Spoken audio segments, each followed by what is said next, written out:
मुंबई हमले के मास्टरमाइंड तैमूर राणा से राष्ट्रीय जांच एजेंसी यानी कि एनआईए के अधिकारी रोजाना करीब 8 से 10 घंटे तक पूछताछ कर रहे हैं। अमेरिका से प्रत्यर्पण के बाद शुक्रवार को जांच एजेंसी को कोर्ट से उसकी 18 दिन की हिरासत मिली है।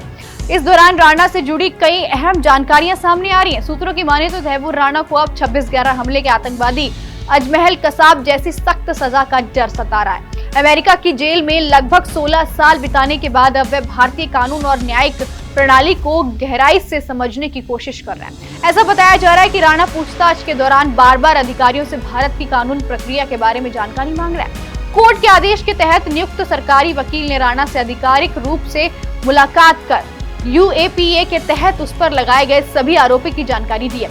इसके बाद राणा अपने ऊपर लगे हुए हर एक सेक्शन और कानूनी प्रबंधनों को विस्तार से समझने की कोशिश कर रहा है। तैमूर राणा ये जानने की कोशिश कर रहा है कि उसके खिलाफ आगे की कानूनी प्रक्रिया किस तरह की और किस तरह बढ़ाई जाएगी और ट्रायल कितने समय तक चलेगा। वह कानून टीम से मुलाकात के दौरान वह बार-बार यही जानना चाहता है कि उसे भारतीय न्यायिक प्रक्रिया में आगे किन चरणों से गुजरना होगा। फिलहाल एनआईए तैमूर राणा से पूछताछ के शुरुआती चरणों में है। वहीं सुरक्षा कारणों से अभी उसे दिल्ली के बाहर ले जाने को लेकर कोई योजना नहीं बनाई गई है। एनआईए पूछताछ के दौरान राणा को नमाज अदा करने का समय देती है और तय नियमों के अनुसार उसे भोजन भी उपलब्ध कराया जा रहा है। इस बीच दिल्ली की एक अदालत ने तैमूर राणा को लेकर गंभीर टिप्पणी की है। अदालत ने कहा कि तैमूर राणा ने न सिर्फ दिल्ली बल्कि भारत के कई अन्य शहरों को आतंकवादी हमलों का निशाना बनाकर साजिश रची थी। विशेष एनआईए जज चंद्रजीत सिंह ने 10 अप्रैल को दिए गए 12 पन्नों के आदेश में कहा कि राणा की साजिश भारत की सीमाओं तक सीमित नहीं थी, बल्कि इसका दायरा अंतर्राष्ट्रीय स्तर पर तक फैला हुआ था। अदालत के अनुसार उपलब्ध रिकॉर्ड इस बात की पुष्टि करता है कि ये एक व्यापक और गहरी साजिश थी जो देश की सुरक्षा के लिए गंभीर खतरा बन सकती थी। अदालत ने स्पष्ट किया कि तैमूर राणा से हिरासत में पूछताछ बेहद जरूरी है ताकि मामले की तह तक पहुंचा जा सके और इस गहरी आतंकी साजिश के पीछे छिपे सभी रहस्यों को उजागर किया जा सके।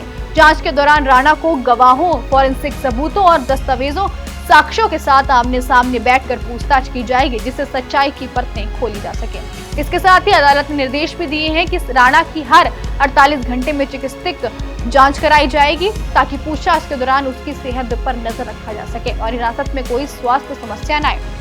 वहीं आपको बताते चले अदालत ने अमेरिका से प्रत्यर्पण के समय भारत द्वारा दिए गए आश्वासनों पर भी गंभीरता से विचार किया। इस मामले में एनआईए की ओर से वरिष्ठ अधिवक्ता ध्यान कृष्णम ने और विशेष सरकारी वकील नरेंद्र मान ने पक्ष रखा। सूत्रों की माने तो एनआईए राणा को देश के विभिन्न अहम स्थलों पर लेकर जाकर जांच कर सकती है ताकि 17 साल पुराने 26/11 हमले की कड़ी कार्रवाई से जुड़ा हर एक पहलू निकल सके और पूरे आतंकी नेटवर्क की गहराई से पड़ताल हो सके।